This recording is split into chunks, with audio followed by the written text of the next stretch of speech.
Assalamualaikum warahmatullahi wabarakatuh.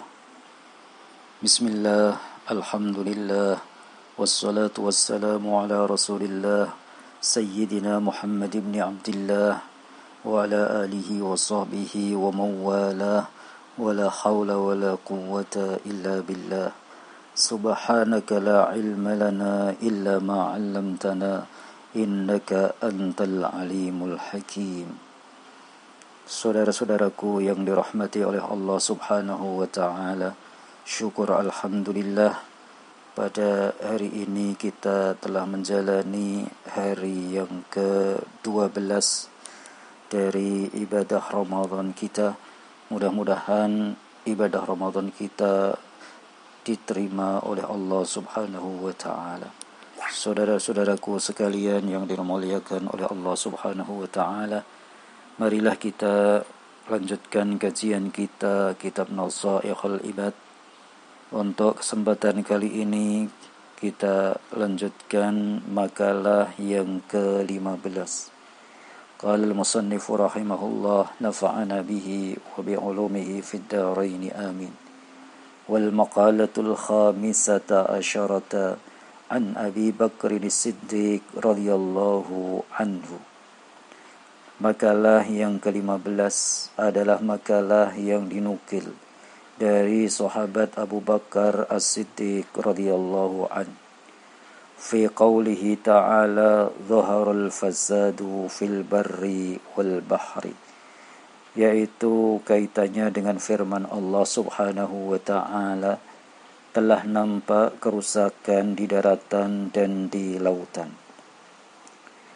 Qala al-barru huwa al-lisanu wal-bahru huwa al-qalbu. Abu Bakar berkata dalam menafsiri firman Allah tadi, yaitu dhaharul fasadu fil barri wal-bahri. Beliau berkata bahwa yang dimaksudkan dengan al-barru, daratan, adalah lesan atau lidah. Sedangkan yang dimaksudkan al-bahr, segara, laut, adalah hati. Fa idza fasada al-lisanu bakat alaihi an-nufusu. Maka ketika lesan itu telah rusak, yaitu dengan mengeluarkan perkataan-perkataan yang tercela, misalkan mencaci maki, ghibah, menggunjing, mengadu domba, dan lain-lainnya, maka hati akan menangis. Maka orang-orang lain juga akan menangis disebabkan dari caci makiannya, disebabkan dari gunjingannya, dan disebabkan dari adu dombanya. Wa idza fasadal qalbu bakat alaihimul malaikah. Ketika hati itu telah rusak, bagaimana rusaknya hati? Rusaknya hati yaitu dengan terserangnya penyakit-penyakit hati, seperti riya, pamrih ketika beramal, hasud, iri, dengki, dan lain-lainnya dari berbagai macam penyakit yang bisa merusak hati. Apabila hati sudah rusak, maka malaikat akan menangis. Qila al-hikmatu fi anna al-lisana wahidun tanbihun lil abdi fi annahu la yanbaghi an yatakallama illa fi ma yuhimmuhu wa fi khairin. Ada sebuah perkataan bahwa lisan di sini disebutkan adalah hanya satu. Bahwa lisan itu diberikan oleh Allah Subhanahu wa ta'ala hanya satu. Dikatakan bahwa hikmahnya ini mengingatkan kepada manusia bahwasannya manusia itu tidak seyogianya untuk berbicara kecuali berbicara dengan apa-apa yang penting, kecuali bicara-bicara yang ada kebaikannya. Oleh karena itu, lisan itu hanya satu, yang tidak lain hikmahnya adalah mengingatkan kepada manusia bahwa karena lisan itu hanya satu, selayaknya yang keluar dari lisan itu adalah hal-hal yang baik-baik saja, hal-hal yang penting-penting saja. Kita jauhkan lisan kita untuk mengucapkan hal-hal yang buruk, hal-hal yang tidak baik, hal-hal yang bisa menyakiti diri kita atau menyakiti orang lain. Wa qila li'anna al-lisana adh-dhakira bi kulli lughatin kana dhikruhu lil madhkuril wahid. Ada juga sebuah perkataan bahwa lisan yang digunakan untuk berzikir kepada Allah Subhanahu wa taala dengan berbagai macam bahasa, itu sejatinya zikirnya itu adalah hanya untuk Allah Subhanahu wa taala. Zikirnya adalah untuk zat yang satu, yaitu Allah Subhanahu wa taala. Wa kadzalikal qalbu, demikian juga hati. Demikian juga hati.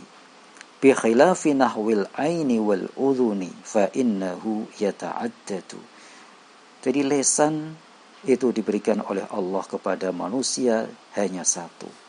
Karena ketika lisan itu berzikir, maka hanya berzikir kepada yang satu, yaitu Allah Subhanahu wa ta'ala.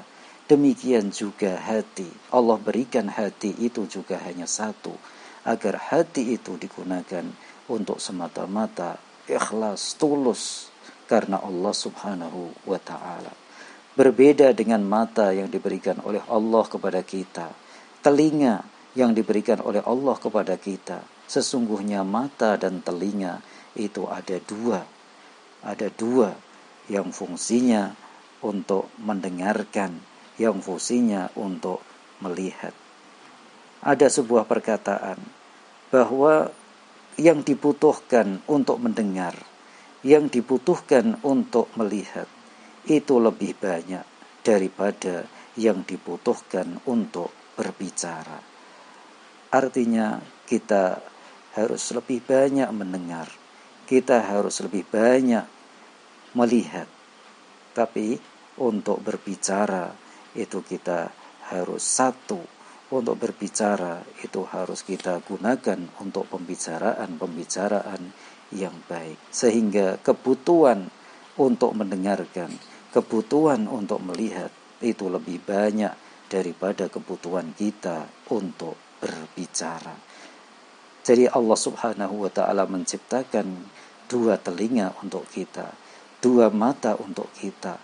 Itu hikmahnya adalah agar kita lebih banyak mendengar, kita lebih banyak melihat daripada berbicara. Saudara-saudaraku sekalian yang dirahmati oleh Allah Subhanahu wa ta'ala.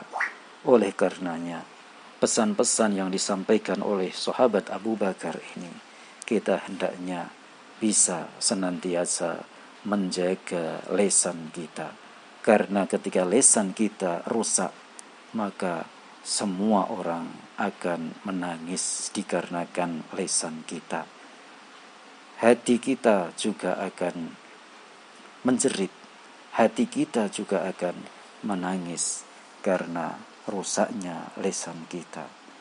Maka apabila hati itu telah rusak, maka dengan perbuatan-perbuatan yang tercela, yaitu riya, ghibah dan lain-lainnya, maka malaikatnya Allah Subhanahu wa ta'ala juga akan menangis. Saudara-saudaraku sekalian yang dirahmati oleh Allah Subhanahu wa ta'ala, maka sudah seyogianya kita sebagai hamba Allah Subhanahu wa ta'ala untuk senantiasa menjaga lisan kita, senantiasa menjaga hati kita agar tidak menjadi lisan yang rusak dan hati yang rusak. Rusaknya lisan yaitu dengan perkataan-perkataan yang tidak terpuji. Rusaknya hati yaitu dengan iri, dengki, mencaci maki orang lain dan sebagainya. Saudara-saudaraku yang dirahmati oleh Allah Subhanahu wa ta'ala, itu yang bisa kita kaji untuk kali ini. Mudah-mudahan ada manfaatnya. Wabillahi taufiq wal hidayah wal ridha wal inayah. Wassalamualaikum warahmatullahi wabarakatuh.